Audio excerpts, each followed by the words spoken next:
¿Qué tal amigos? ¿Cómo andamos? Gracias por acompañarnos en este segundo episodio de nuestra serie Eclesia. La verdad es que esperamos que estés disfrutando de esta serie. Estamos recién arrancando, pero bueno, esperamos ser claros en el primer episodio. De cualquier forma, te recuerdo cuáles son los 7 puntos que vamos a estar desarrollando para que te quede claro.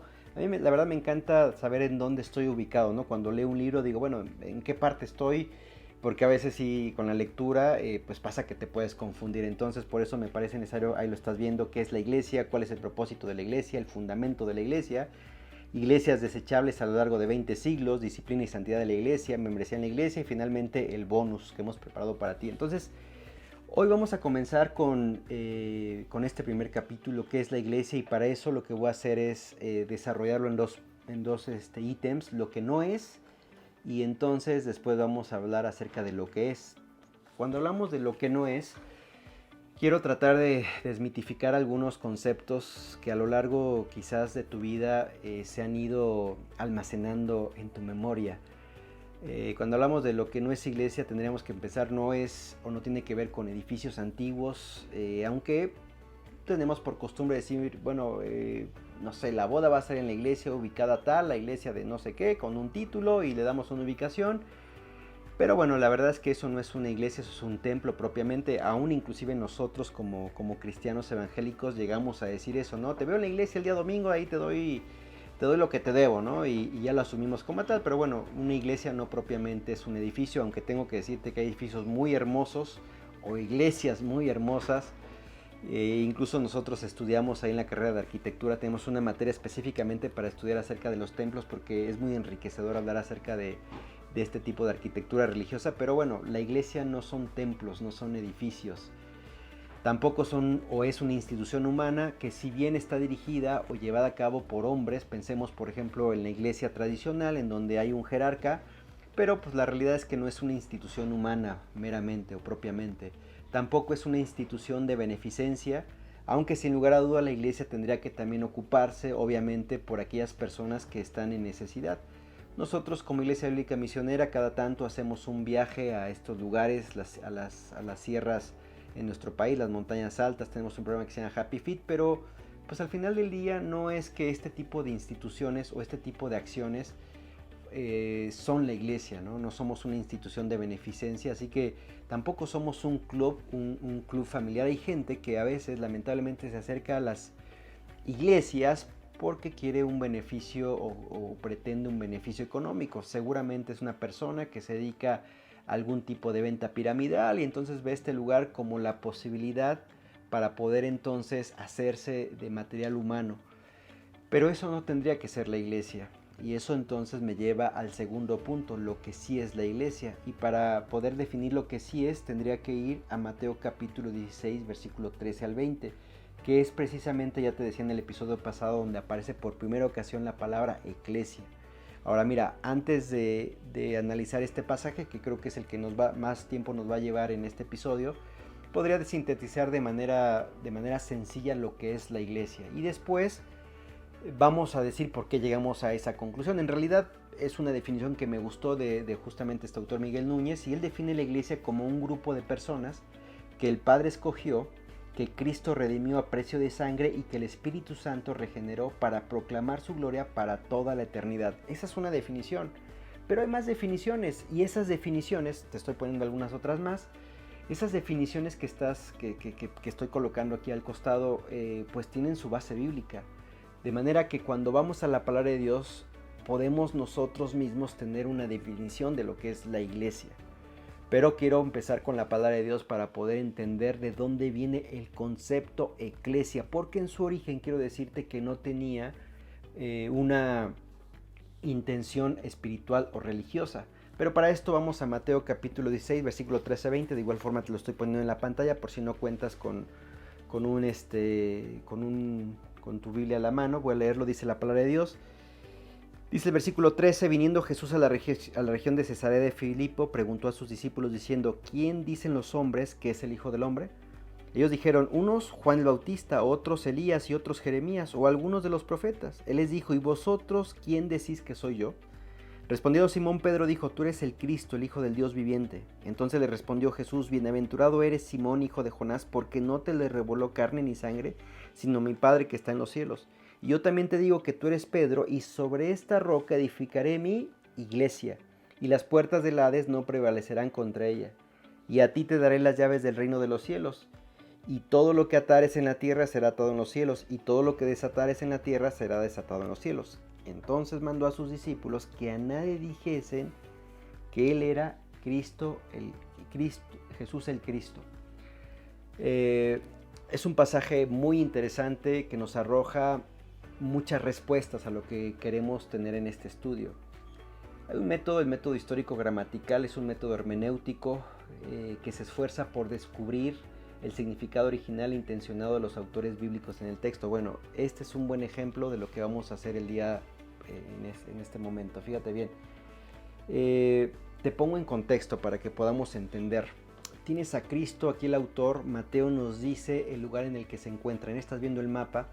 Ellos normalmente, el ministerio del Señor Jesucristo, su base está en Capernaum, ahí en el mar de Galilea, en el norte del mar de Galilea. Está el mar de Galilea, ahí estás viendo, baja el río Jordán, al mar Muerto. Capernaum está al norte del mar de Galilea. Pero más al norte, algunos kilómetros más, se encuentra precisamente Cesarea de Filipo. Hay otra Cesarea que es Cesarea Marítima, eso está en la costa. Y el autor Mateo especifica dónde se encuentran. Están en Cesarea, no marítima, sino en Cesarea de Filipo. Es como que Cristo los llevó de excursión a sus 12. Ahora, ¿por qué dice el autor acerca de donde se da esta gran pregunta? A ver, bueno, ¿quién dice la gente que soy yo? Y Pedro inmediatamente, bueno, mira, algunos dicen que esto, ya lo leímos. Pedro dice, bueno, tú eres el Cristo. Porque precisamente ellos se encuentran en un lugar muy importante para la religión de aquella época. Recuerda que hay una religión politeísta por parte de los griegos, por parte de los romanos. Ellos se encuentran en este lugar que estás viendo. Este lugar existe al día de hoy, estás viendo las fotografías. O sea, hoy si vas a Tierra Santa, creo que tendría que ser, bueno, a mí me encantaría, nunca he estado, pero a mí me encantaría visitar Cesarea de Filipo y conocer este lugar que se le llama la Puerta de los Hades. En realidad, bueno, esto está sucediendo al pie de la Puerta de los Hades. Ahora, ¿cuál es la importancia de esta enseñanza o de esto que te estoy comentando? Bueno, porque precisamente en este lugar los griegos se caracterizaban por tener dioses de todo tipo. Pero había un dios que se llamaba precisamente el dios Pan, ¿viste? Como el partido político, Partido de Acción Nacional, que era mitad hombre y mitad carnero. La verdad es que era una deidad muy, muy espantosa, no verla nada más. Entonces, en este lugar pues había templos griegos. Hoy ya no están esos templos, hay ruinas. Y había, si te das cuenta, hay varias cavidades, varios nichos que se labraron a mano, y en esos nichos pues había otras pequeñas deidades. Y ese lugar se le conoce, ya te decía, como la Puerta del Hades. Entonces Cristo se encuentra en ese lugar, y en ese lugar les hace la pregunta, bueno, a ver, ¿quién dice la gente que soy yo? No, pues así lo que habíamos leído. Y bueno, ¿y ustedes quién dicen que soy yo? Y Pedro dice, tú eres el Cristo. Esto es importante porque lo que está llevando a sus discípulos es a reflexionar acerca de, mira cuántas deidades, y esos solamente son griegos, pero seguramente también habría deidades o ídolos romanos en ese lugar. Era la verdad terrible porque en ese lugar se llevaban sacrificios, no te diría humanos, pero sacrificios animales a estos dioses, principalmente al dios Pan. Y entonces era terrible porque pues ahí estás viendo la cueva. De hecho esta cueva o esta Puerta del Hades es uno de los nacimientos del río Jordán. Entonces el agua, justamente después de que el animalito era sacrificado, pues la sangre se vertía en la naciente ojo de agua y pues iba corriendo. Entonces era algo terrible, ¿no? Entonces, de hecho algunos dicen que de ahí viene la palabra pánico, ¿no? Por lo que ocasionaba esta deidad griega, el dios Pan. Después de esto, lo que dice el Señor Jesucristo, dice, bueno, bienaventurado tú, Pedro, que no te lo reveló ni sangre, porque no te lo reveló la carne ni sangre, sino mi Padre que está en los cielos. Y después dice el versículo 18, yo también te digo que tú eres Pedro, y sobre esta roca edificaré mi iglesia. Y hay muchas, para mí mi posición es que, ok, tú eres Pedro, piedrita, y sobre esta roca, hablando Cristo, edificaré mi iglesia, y las puertas del Hades, dice ahí, no prevalecerán contra ella.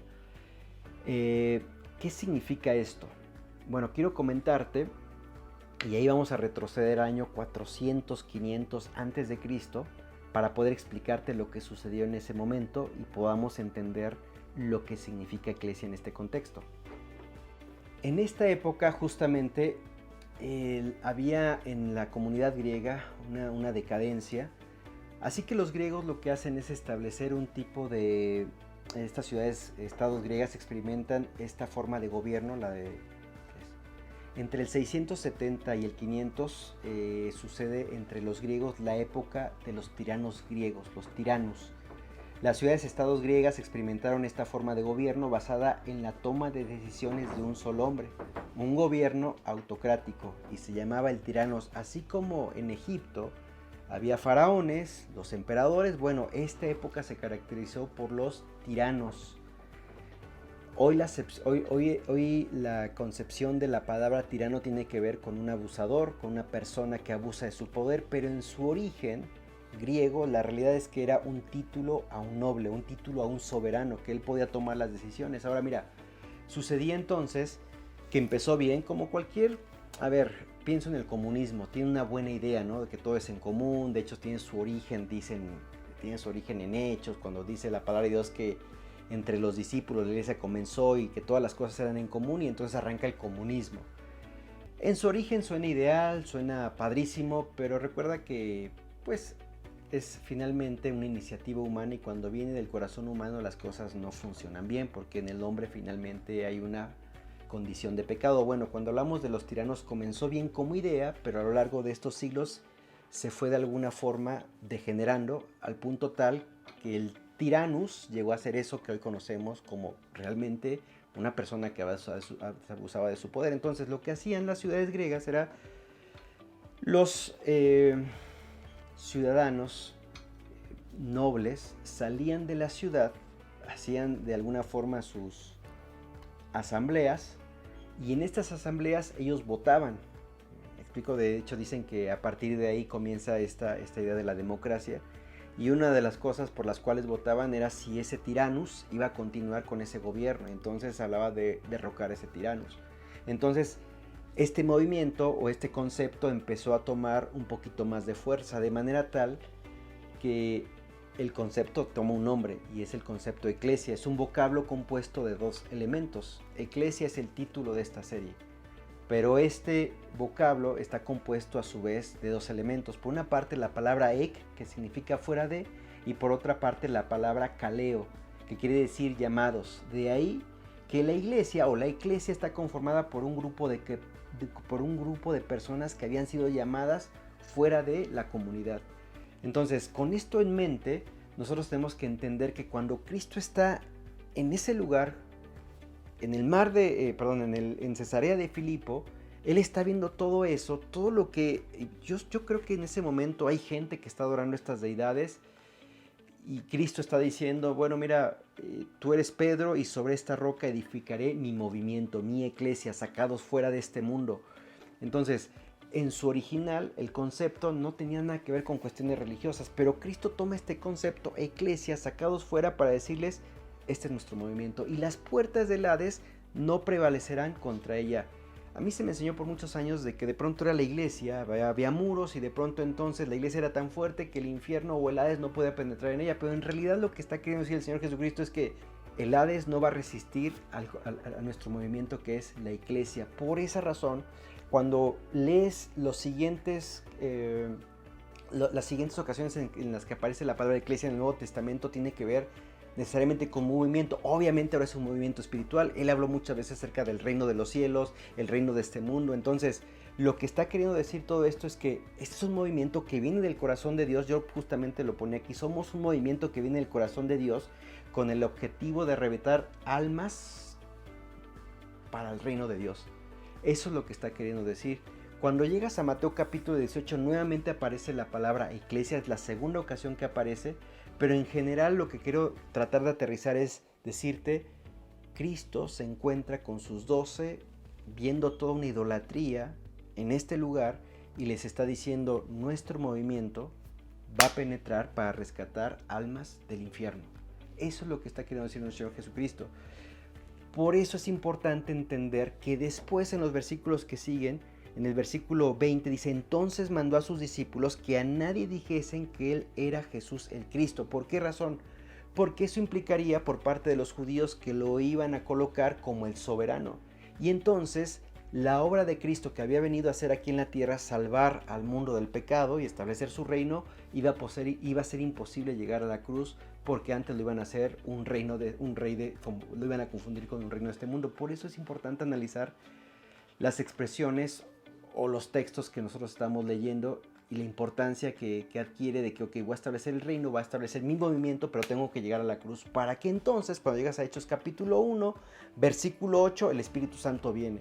Porque la pregunta aquí yo ponía la otra vez, bueno, ok, eso está padrísimo, pero ¿cómo vamos a hacer que las puertas del Hades caigan dentro de la iglesia? Caigan por efecto de la iglesia. Tiene razón los siguientes versículos, como Mateo capítulo 28, versículo 19 al 20, cuando dice, por tanto, id y haced discípulos a todas las naciones, bautizándolos en el nombre del Padre, del Hijo y del Espíritu Santo, enseñándoles que guarden todas las cosas que os he mandado. Y aquí yo estoy con vosotros todos los días hasta el fin del mundo. Vayan, acción. Si vamos a derribar las puertas del Hades, tenemos que ir y hacer discípulos. Eso es lo primero que tenemos, un llamado a la acción. Segundo, llegas a Hechos 1:8. Recibiréis poder cuando haya venido sobre vosotros el Espíritu Santo y me seréis testigos en Jerusalén, Judea, Samaria, hasta el último de la tierra. Entonces no solamente es ir, sino también es Dios el Espíritu Santo haciendo su obra. Entonces el movimiento, la iglesia, los sacados fuera, vamos a ir a este mundo, pero para arrebatar a gente de las garras pues del enemigo. Todos los versículos, o mayor parte de los versículos, te vas a dar cuenta que tienen un contexto de guerra, y eso es lo que nosotros tenemos que entender. Entonces, ¿qué es la iglesia? No otra cosa, y ahora sí podemos entender que la iglesia es un movimiento, es un grupo de personas que el Padre escogió, que Cristo redimió a precio de sangre, gracias a que pudo llegar a la cruz, y que el Espíritu Santo regeneró. ¿Para qué? Para proclamar su gloria para toda la eternidad. Eso es la iglesia, no es una institución, no es un club social, no es una institución humana, ¿me explico? Entonces, eso es importante por empezar a reconocer, somos la iglesia, somos los llamados fuera de este mundo. Por eso hay cosas que nosotros hacemos diferente al mundo. El mundo te enseña a dar mordida cuando algún trámite es complicado, dale mordida. Cuando un policía te para, bueno, pues ya cómo nos arreglamos. Y yo que soy llamado fuera tengo que hacer las cosas diferente a lo que este mundo está precisamente haciendo. Porque fui llamado fuera. Aunque en ocasiones quizás nos gusta más estar en el mundo. Así que eso es importante entender en este segundo episodio. Fuiste llamado fuera. O a lo mejor estás siendo llamado fuera. Y hay algunos, obviamente, y volviendo a ese ejemplo que te comentaba del tiranos en la época griega, muchos eran los llamados, pero no todos respondían al llamado, porque algunos que estaban adentro estaban cómodos, algunos que estaban adentro, pues a lo mejor eran los proveedores para el tirano, le proveían su pan, le proveían la comida, entonces estaban cómodos, no tenían necesidad de alguna forma de hacer caer este reino. Pero todos eran llamados. ¿Será que Dios te está llamando a esta iglesia local, que forma parte de la iglesia universal? Todos somos llamados fuera. Y todos tendríamos que estar haciendo la acción de ir y hacer discípulos. Todos tendríamos que descansar en el poder del Espíritu Santo, porque no vamos solos a esta guerra. Así que en el siguiente episodio, si Dios permite, vamos a estar viendo Mateo capítulo 18, versículo 18, que es en adelante, que justamente es la segunda ocasión en la que Jesucristo cita nuevamente la palabra o el concepto de iglesia, y lo cita en un contexto de disciplina. Y eso es importante, porque si esto es un movimiento, tiene que ser un movimiento que sea lo más puro posible. Por eso en este pasaje que recién estoy refiriendo, vamos a encontrar acerca de lo que tendría que haber adentro de este movimiento. Así que nos vemos en el próximo episodio. Muchas gracias por acompañarme.